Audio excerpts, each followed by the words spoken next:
Kalian pasti pernah dihadapkan oleh suatu masalah yang mengharuskan kalian mengambil keputusan.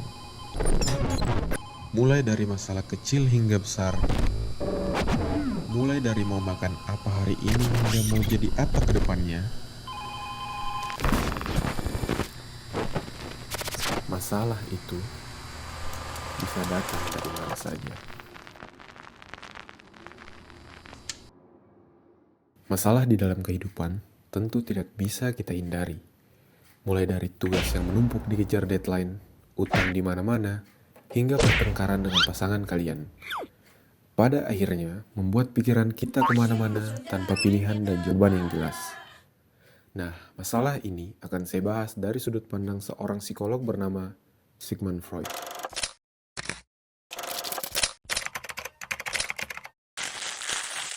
Sigmund Freud merupakan seorang psikolog berkebangsaan Austria.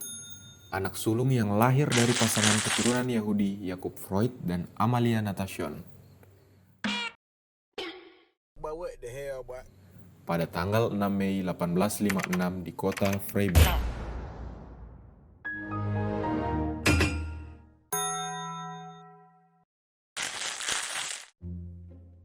Sigmund Freud menempuh pendidikan di sebuah tempat yang setingkat dengan sekolah menengah atas yang disebut Gymnasium.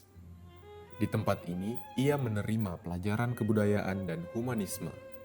Memasuki usianya yang ke-17 tahun, Freud melanjutkan jenjang pendidikannya di Universitas Wina, Fakultas Kesehatan.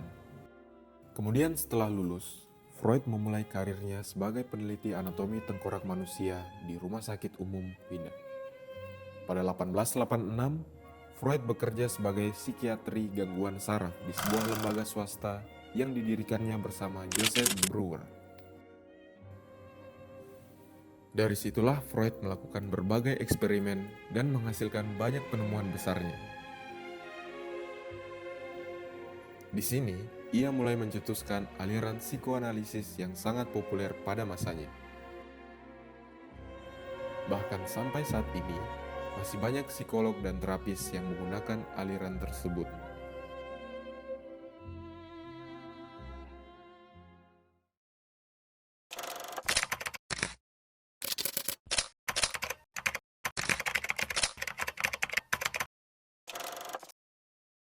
Psikoanalisis secara harfiah merupakan ilmu psikologi yang mempelajari pikiran, keinginan, ingatan, dan perasaan bawah sadar seseorang. Jadi setiap orang pasti memiliki alam bawah sadarnya sendiri. Menurut psikoanalisis, alam bawah sadar kita yang mendorong dan mempengaruhi seluruh aktivitas dan tingkah laku kita. Mulai dari cara kita men-treat seseorang, melakukan kejahatan atau kebaikan, mau kuliah di mana, ambil jurusan apa, hingga perasaan suka dengan orang lain, kepribadian dan perilaku kita itu saling berkaitan erat dengan alam bawah sadar. Menurut Freud, kepribadian seseorang itu terdiri atas 3 komponen yang saling berkonflik dan berdinamika. Jadi kepribadian saya dan siapapun yang menonton ini selalu terdiri dari 3 komponen, yaitu id, ego, dan superego. 3 komponen ini disebut oleh Freud sebagai pembentuk kepribadian seseorang.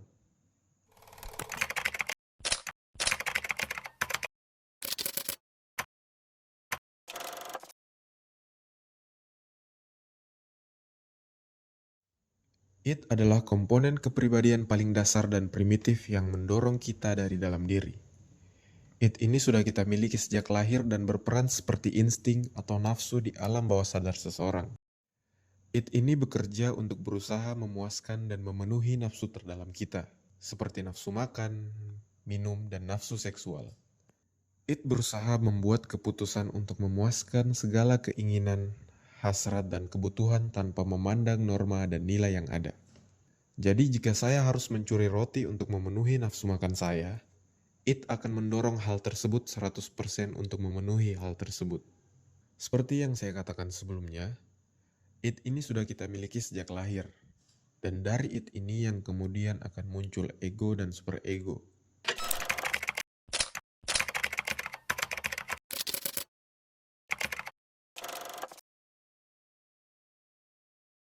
Superego singkatnya adalah sebuah suara hati nurani kita.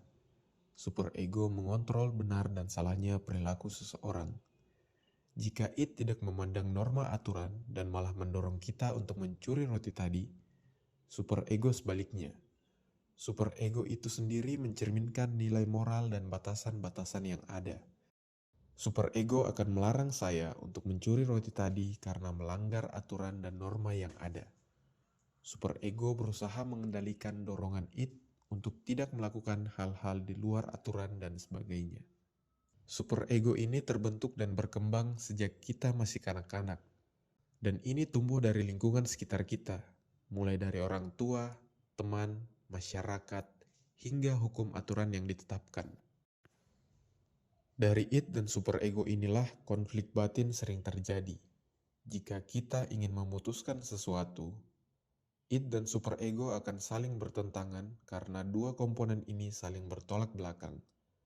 Id berusaha memenuhi nafsu dan kesenangan tanpa memandang apapun, sedangkan superego bertujuan untuk menegakkan nilai dan norma. Jadi jika kita merasa ada konflik di dalam diri kita ketika ingin memutuskan sesuatu, itu bisa saja datang dari perdebatan id dan superego.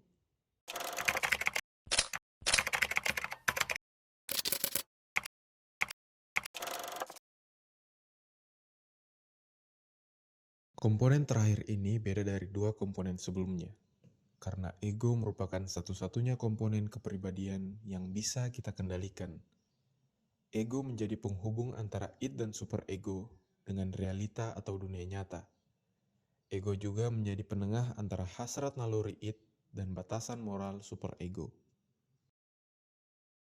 Ego memiliki dua tugas utama sebagai eksekutif atau pelaksana kepribadian.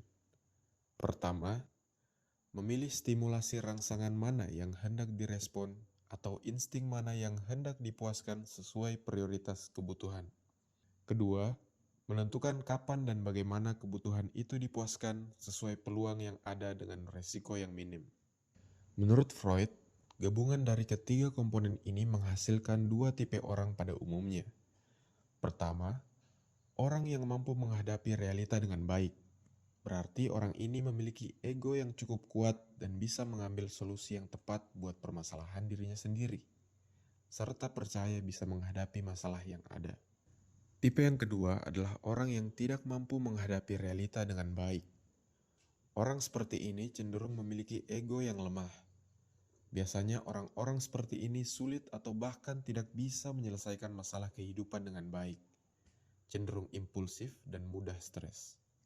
Kedua hal tersebut tercipta dari ego yang dibentuk sejak kecil, karena menurut Freud, masa kecil adalah masa di mana ego belajar beradaptasi dengan realita. Dari ketiga komponen kepribadian ini, bisa kita analogikan seperti kuda yang sedang berlari di lintasan pacuan kuda. Id sebagai kudanya, superego sebagai lintasan kudanya, dan ego sebagai pengendara kudanya. Kuda bisa saja menjadi liar dan tak terkendali. Lintasan kudanya hadir untuk menghalangi kuda tidak keluar jalur, dan kita sebagai ego yang mengontrol dan menyeimbangkan si kuda. Apakah si kuda mau kita bawa keluar jalur, menabrak halangan yang ada, atau membawa kuda tetap berada di posisi yang seharusnya? Selama kita memiliki ego yang cukup kuat untuk mengontrol tuntutan si kuda, semua akan berjalan sesuai keputusan dan keyakinan. Jadi, mulai dari masalah kecil hingga besar, mulai dari mau makan apa hingga mau jadi apa ke depannya, pilihan-pilihan yang ada dan keputusan-keputusan yang telah digenggam, semua ini datang dari diri kita sendiri melalui proses perdebatan batin yang panjang. Kita sebagai pengendara tubuh ini harus mampu dan yakin untuk menjalani keputusan